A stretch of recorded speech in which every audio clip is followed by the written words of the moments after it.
것인가 라는 말씀을 나눠보고자 합니다. 예전에 우리 시대를 참 시끄럽게 했던 사건이 있습니다. 텔레그램의 N번방 사건 혹시 기억하세요? 미성년자들을 협박해서 사진을 찍게 하고 그것을 회원들에게 돈 받고 공유를 했어요. 이 방의 운영자는 조주빈이라는 25세, 지금은 뭐 나이가 더 많이 들었는데 그때 25세의 청년이었습니다. 붙잡힌 뒤에 경찰 조사를 통해서 사기 협박의 범죄들도 드러나졌어요. 뭐 다른 성범죄뿐만 아니라 돈이 될 것 같은 일은 서슴지 않고 일삼아서 했다고 합니다. 살인의 모의도 드러나지게 됐죠. 도덕적으로 윤리적으로 무엇이 옳고 그르냐를 분별한 것이 아니라 돈을 얻어낼 수 있는 것이라면 뭐든지 다 한 거예요. 그가 붙잡히고 나서 참 인터뷰했던 내용이 제 인상에 아직도 남아있는데 이 악마의 삶을 끊을 수 있게 해주셔서 감사합니다. 이렇게 이야기를 하더라고요. 그의 악마적인 삶은요 27만 명이라는 악마의 집단을 만들어냈습니다. 그를 그렇게 만든 것이 무엇일까? 그의 삶의 기준이 무엇이기 때문에 그가 이러한 삶을 살았을까? 돈이 되는 일은 뭐든지 했고 또 음란의 문화를 이용해서 사람들의 심리를 이용하고 또 남의 약점을 이용해서 가장 중요한 건 자신이 돈을 벌기 위해 모든 것들을 이용했다는 거예요. 이러한 삶을 살아가면서 돈을 버는데 문제는 무엇이냐면요 걸리지 않았다라는 거예요. 사람들의 약점을 이용하니까 내 범죄가 드러나지 않네? 내 이러한 범죄가 사회의 법을 넘어서서 다른 사람의 약점을 이용해서 살아갈 수 있네? 이런 생각을 하게 되죠. 그리고 자신이 법 위에 존재하고 있다고 착각하면서 살아갑니다. 그리고 그 방법을 공유하면서 또 다른 공범자들도 만들어냈어요. 그런데 문제는요, 이제 그것이 죄로 드러나지게 됐다는 거예요. 사회법에 의해 구속을 받게 되었습니다. 최소한 12개의 죄목이 그에게 적용이 됐고 지금은 처음엔 무기징역을 선고받았지만 지금은 42년형을 선고받아서 구역 중에 있습니다. 이 사건이 드러나지면서 또 다른 공범자들 중에 자살하는 사람들도 생겼어요. 이 한 사람의 실수는 바로 잘못된 기준을 가지고 살아갔기 때문에 일어났습니다. 자신의 삶에 이 기준을 적용하며 살아가다 보니까요, 끝내는 이 땅에서도 피할 수 없는 이 법의 심판 가운데 놓였어요.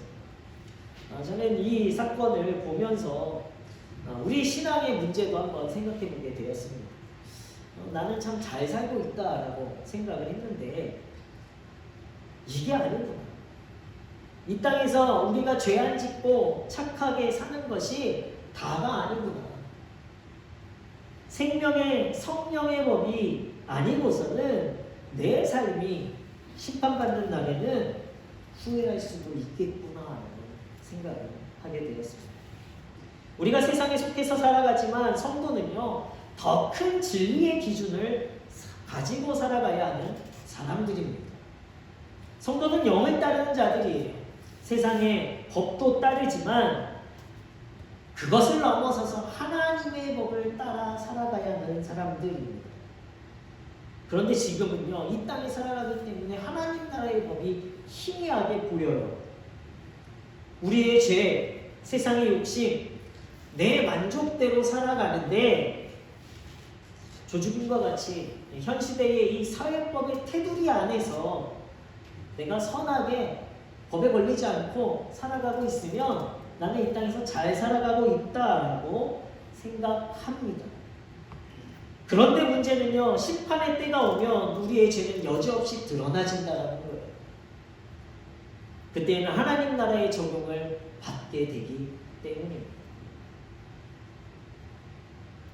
우리 삶에 적용되는 기준은 주님이 오시는 날, 그리고 우리가 주님의 심판 앞에 서는 그 날에 완전히 달라지게 된다라는 거예요.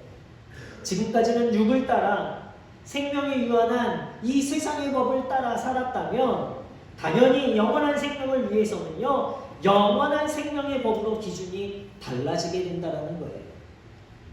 육의 법을 따르는 것을 우리는 후회할 수밖에 없습니다. 오늘 성경 말씀에 이것을 정확히 말씀하고 있어요. 5절 말씀에 보면 육신을 따르는 자는 육신의 일을, 영을 따르는 자는 영의 일을 생각하나니 육신의 생각은 사망이요 영의 생각은 생명과 평안이니라 라고 이야기합니다. 그리고 7절 말씀에는 육신의 생각은 하나님과 원수가 되나니 이는 하나님의 법에 굴복하지 아니할 뿐 아니라 할 수도 없다라고 말하고 있습니다. 성도의 삶의 기준이 무엇이냐? 그냥 이 땅에서 착하게 선하게 법 잘 지키고 살아가는 것이 성도의 기준이 아니라는 거예요. 죄와 사망의 법을 따를 것이냐 아니면 생명의 성령의 법을 따를 것이냐를 성경은 말하고 있습니다. 그래서 성도는요, 이 땅에서도 생명의 성령의 법을 적용하며 살아가야 하는 사람들이에요.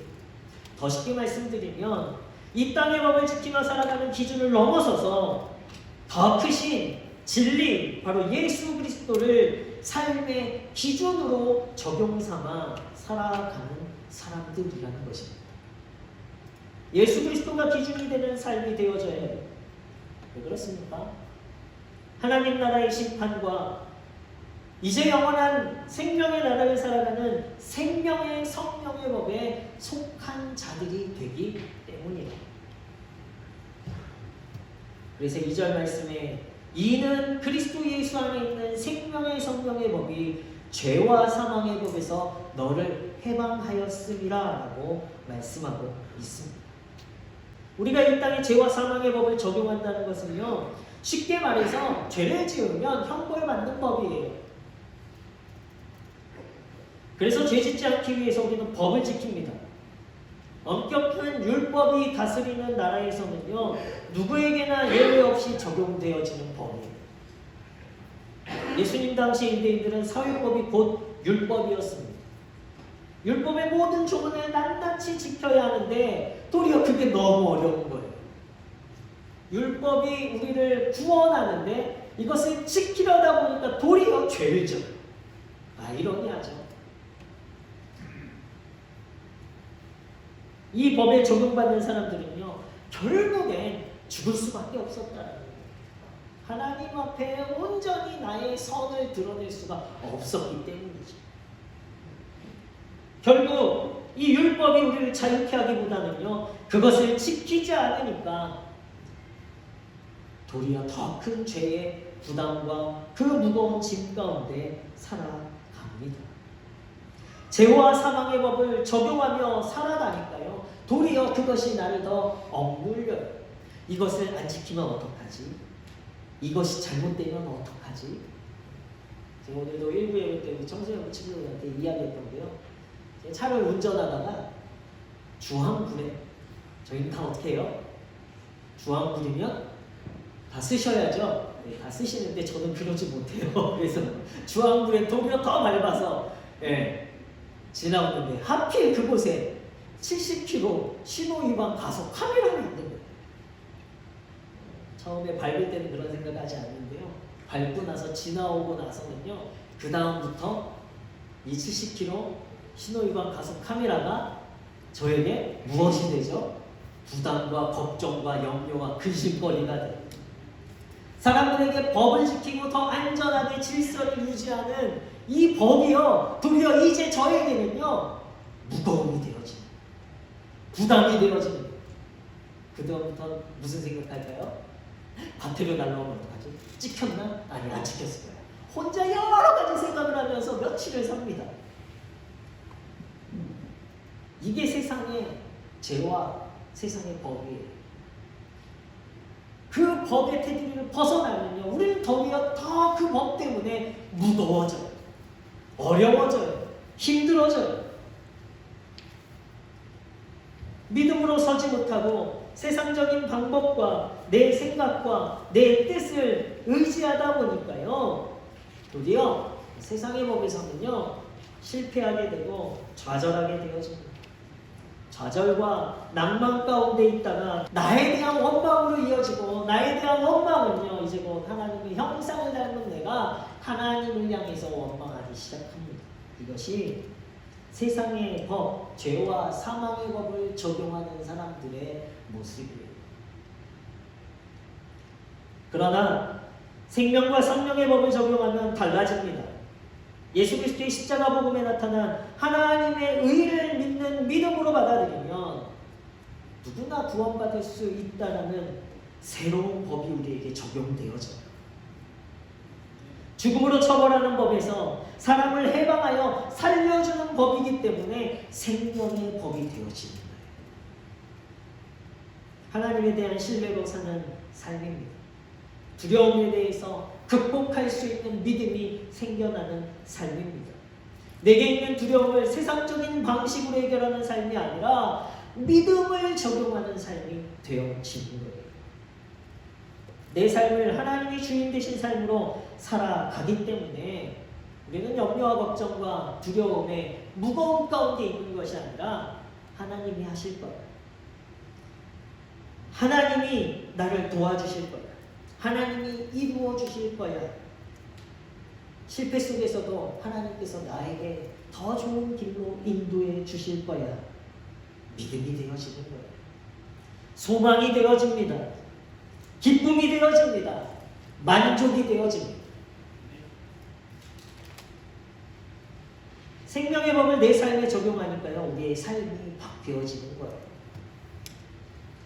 같은 상황 속에서 다른 삶을 살아가게 되어집니다. 현실은 두렵고 어두운 상황이지만 생명의 법을 적용하며 하나님과 동행하는 삶은요, 빛이 있는 삶이 되어지는 것이고 하나님의 능력 있는 삶이 열려지게 되어집니다. 죄와 사망의 법이 아니라 생명의 성령의 법으로 살아가시는 우리 은혜의 성도님들 되시길 예수 그리스도의 이름으로 축원합니다. 같은 상황 속에 다른 삶을 살아갔던 죄와 사망의 법을 적용한 사람들과 생명과 성령의 법을 적용한 사람들이 성경에도 기록되어져 있습니다. 누구냐면 10명의 정탐꾼과 여호수아와 갈렙이에요. 같은 상황이지만 전혀 다른 삶을 적용하며 살아갑니다. 죄와 사망의 법, 눈에 보이는 것을 적용하며 살아갔더니 10명의 정탐꾼은요, 가나안 땅에 들어갈 수 없다라고 말하는 거예요. 그들은 결국 죄와 사망의 법을 적용받게 되었습니다. 그래서 약속하는 가나안 땅을 밟지 못하고 광야에서 죽게 되어졌어요. 그러나 여호수아와 갈렙은 다릅니다. 믿음을 적용해요. 생명의 성령의 법을 적용하며 살아갑니다. 그랬더니요, 그들은 모든 사람들이 다 광야 출애굽 1세대가 광야에서 죽게 되었을 때 하나님께서 그 두 사람을 지키셔서 그들은 가나안 땅 약속의 땅으로 들어갈 수 있었어요. 가나안 땅의 기쁨을 누렸습니다. 축복을 누렸습니다. 그들의 소망이 이루어지는 하나님 약속의 성취를 그들이 경험하게 되었어요. 우리 문혜의 성도님들은 생명의 성령의 법을 적용하며 내 삶에 그 법대로 살아가시길 예수 그리스도의 이름으로 축원합니다. 이 땅에 존재하면서 우리가 생명의 법을 적용하며 살아가는 것이 사회법을 무시하며 살아간다는 것을 의미하는 것이 아닙니다. 도리어 생명의 법을 이 땅에서 우리를 더 완벽하고 아름답고 자유하게 살게 하는 법이라는 것을 깨달아야 돼요. 그래서 예수님이 마태복음 5장 17절 말씀에 내가 율법이나 선지자를 폐하러 온 줄로 생각하지 말라. 폐하러 온 것이 아니요 완전하게 하려 함이라 이렇게 말씀하십니다. 예수님이 이 땅에 오셔서 불완전했던 죄와 사망의 법을 이제 더 완전한 생명의 성령의 법으로 바꿔 주신 거예요. 예수님이 내 안에 계시기에 내 실수를 인정하고 내 실수는 내가 책임지는 이 세상의 법을 따르는 예수님이 내 안에 계시기에 도리어 그 법의 테두리까지 가지 않게 되어지는 내 안의 선함과 의로움이 먼저 드러나지는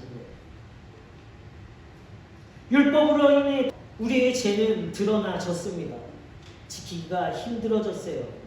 이스라엘 백성에게 하나님의 사랑을 나타내 주셨는데도 불구하고 이 율법을 인간의 해석으로 정죄하였습니다. 불완전하게 만들었습니다. 그러나 예수님의 은혜로 인해 생명의 성령의 법은요, 이 율법을 완전케 하였고 우리를 자유케 해주셨습니다. 그리고 우리를 더 의롭고 더 거룩하게 해주셨어요. 우리는 생명의 성령의 법을 가지고 살아가는 성도여야만 합니다. 예수 그리스도 앞에서 우리는요, 자유를 누리는 성도가 되시길 예수 그리스도로 축원합니다. 예수님은요, 여러분들을 무거운 짐을 여러분들의 어깨에, 여러분들의 삶에 지어주시려고 오신 것이 아니에요. 그 무거운 모든 짐을 다 내려놓게 하셨어요. 예수님께서 이미 십자가에서 우리의 수고와 우리의 모든 짐을 다 해결해 주신 줄로 믿습니다. 예수 안에서 자유하시는 우리 문화의 성도님들 되시길 예수 그리스도로 축원합니다. 이것을 우리가 지킨다라는 것, 생명의 성령의 법을 지킨다라는 것, 하나님에 대한 믿음과 소망과 기쁨과 만족함으로 날마다 살아간다는 것, 우리 힘으로 하기 너무 어려워요. 성령께서 그래서 우리를 적극적으로 도와주시는 법이 생명의 성령의 법입니다. 우리가 열심히 노력해야만 겨우 지킬 수 있는 법이 아니라 오히려 이 땅에서 더 자유하게 완벽하게 살아가게 하는 법이다라는 것을 우리는 알아야 합니다. 그래서 성령의 법이 되어지는 거예요. 그래서 11절 말씀에 보면요, 예수를 죽은 자 가운데서 살리신 이의 영이 너희 안에 거하시며 그리스도 예수를 죽은 자 가운데서 살리시니가 너희 안에 거하시는 그의 영으로 말미암아 너희 죽을 몸도 살리시리라. 그리하여 우리는 이 세상의 죄와 사망의 법에서 유한한 생명, 죽음으로 끝나는 인생이 아니라 성령께서 우리를 도와주심으로 말미암아 우리를 다시 부활시키신 그 영이 우리를 영원한 생명의 길로 부활시키시는 생명의 성령의 법을 따라 살아가게 하는 것입니다. 성령의 법에 의해 우리는 전혀 다른 삶을 살아가게 되어 있습니다. 우리는 부활의 삶을 살아가는 성도입니다.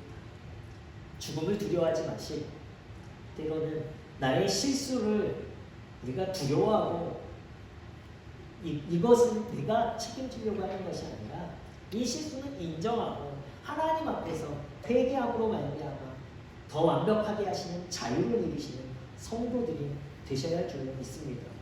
하나님의 방식으로 살아가는 삶, 그것은 두려움과 실패와 좌절로 살아가는 죄와 사망의 법이 아니라 영원한 생명으로 살아가는 생명의 성령의 법으로 살아가는 성도, 이 성도들이 또 하나님의 방식, 하나님의 삶을 내 삶에 적용하여 그 기준으로 살아가는 성도들이 되셔야 할 줄로 믿습니다. 저와 여러분들은 오늘 어떠한 법을 적용하며 살아가고 있습니까? 죄 지으면 반드시 죽게 되어지는 죄와 사망의 법을 적용하여 두려움 가운데 살아가고 있지는 않습니까? 아니면 예수님을 믿는다고 하면서도 여전히 세상적인 만족과 욕심과 성공을 위해서 사회적인 법 테두리 안에서 정직하게 살아가려는 삶을 살아가고 있지는 않습니다. 아니면 오늘의 실패를 두려워하지 않고 하나님에 대한 신뢰를 가지고 내일을 소망하며 믿음으로 살아가는 생명의 법을 적용하며 살아가는 성도이십니다. 오직 예수 그리스도의 영이 나의 모든 것 되심을 고백하는 성도들 되시길 축원합니다. 오직 예수 그리스도만이 우리를 영원한 생명길로 인도하시는 분이심을 고백하는 성도들 되시길 축원합니다.